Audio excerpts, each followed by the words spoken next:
এবার সে নাহবের জগতে যদি সে দুর্বল থেকে থাকে, নাহব এবং সরফ আমরা সবাই পারি, সবাই কাওয়ায়েদ পারি, কিন্তু এটা আমরা প্রয়োগ শিখি না। সরফ আমরা সবাই সিগা বলতে পারি, বা সিগাও অনেক ক্ষেত্রে দুর্বলতা থাকে, কিন্তু এখানে মূল যে বিষয়টা আমাদের বাকি থাকে সেটা হলো সরফের প্রয়োগ। বলে কি সরফের কি? সরফের একটা সিগা চেনা এক জিনিস, কিন্তু প্রত্যেকটা সিগা দিয়ে অনর্গল বলতে পারা, অনর্গল লিখতে পারা, অনর্গল আমি বক্তৃতা দিতে পারা, আমার সিগায় কোনো ভুল হবে না। অনর্গল আমার কলম চালায় যাওয়া, আমার সিগায় কলমে কোনো ভুল হবে না, এটার নাম হলো সরফের প্রয়োগ। আজকে সারা বাংলাদেশে সরফের মেহনত হয়, কিন্তু সরফের প্রয়োগের মেহনত খুব কম জায়গাতে হয়, খুব কম জায়গাতে হয়। কিন্তু আলহামদুলিল্লাহ আমাদের এখানে সরফের যেমন মেহনত আছে তেমন প্রয়োগের মেহনত আছে।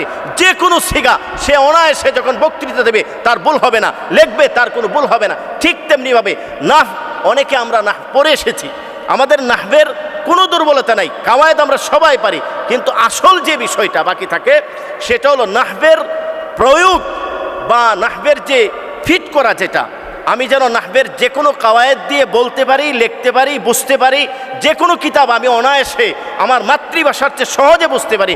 এটা হলো নাহবের মূল উদ্দেশ্য, যেটাকে বলা হয় প্রয়োগ অথবা ফিট করা। এ নাহবের প্রয়োগের ফিল্ড হলো আরবি ভাষা, ময়দান হলো আরবি ভাষা।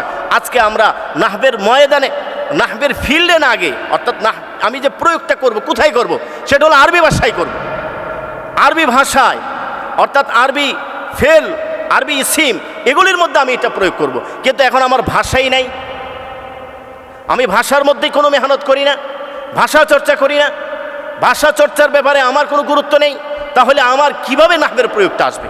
কিন্তু আলহামদুলিল্লাহ, আল্লাহ পাকের লাখ কোটি শুকরিয়া, নাহবের সকল কাওয়ায়েদের প্রায় সকল, সবগুলি বলা যাবে না, প্রায় সকল, ধরা যায় 90-95 ভাগ কাওয়ায়েদের বাস্তবসম্মত আরবি ভাষার সমন্বয়ে, আরবি ফেল এবং ইসিমের সমন্বয়ে, আরবি ভাষার সমন্বয়ে আলহামদুলিল্লাহ আমাদের এই 4 খণ্ডের মধ্যে নাহবের প্রয়োগ এসে গেছে। জোরে বলেন আলহামদুলিল্লাহ।